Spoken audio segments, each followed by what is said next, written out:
We've covered the letters C, A, and G. Our next letter is E. Here's your E folk chord. Refinger it with your second, third, and fourth fingers. Place your index finger to the left of the nut. That's your capo. You move up. Your root is always on the sixth string. You probably already know this chord, but it's nice to know what form it came from. That in the key of C would be up here in the eighth position, because your C is always going to be eighth fret of the sixth string, and that's where your root is. Let's review. You had the C chord with the C form, C chord with the A form, C chord with the G form, C chord with the E form. Your arpeggio, again, is all printed out for you in this lesson. It would be as follows. Root, third, fifth, root, third, fifth, root. The associated pentatonic scale would always be the fourth string root, major pentatonic scale. From low to high, I'll give you the fingering because it's an easy way to remember it. 2, 4, 1, 4, 1, 4, 1, 3, 2, 4, 2, 4.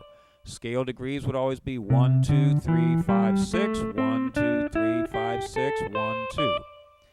Same principles apply to this. I'll briefly play over the jam track in the key of C, starting with just this new position based around the E form, and then I'll narrate and move to some of the other areas.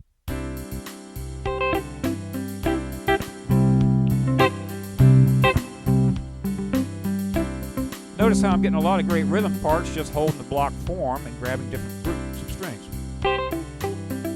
Playing every other string, playing adjacent strings. Single note lines.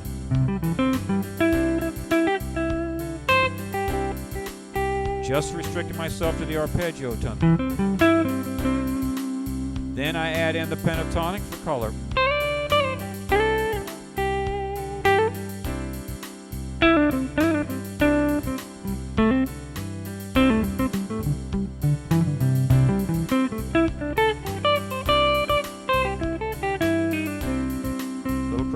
There, sorry. Let's move to another area. Immediately to the left, we had the G form. That was here. Do you see how I'm using the E form and the G form? Now the A form and the G form. Nice way to practice. You just take adjacent forms. Now I'll link all of them. C, A, G, E. Get the idea. Let's go to another key. Here we are in the key of E. Turns out we're down here. But the problem is we need to see the pentatonic scale. The way this thing laid out, you wouldn't be able to get anything lower than open. To see the pentatonic scale, you'd have to go up here. Here's your E form. A bit crowded. You might refinger it with a double stop there.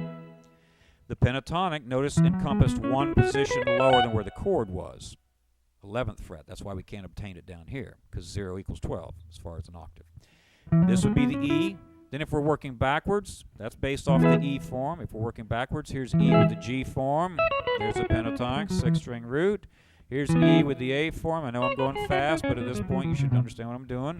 That's the third string root pentatonic, which resides on top of the A form. And finally, the first letter in the word caged was the C form. You're going to have the fifth string root pentatonic. I'll play against the E track using all of them, and I'll call out which one I'm in. C form.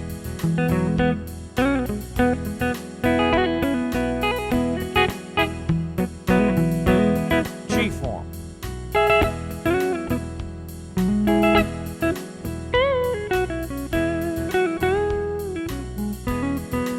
E form.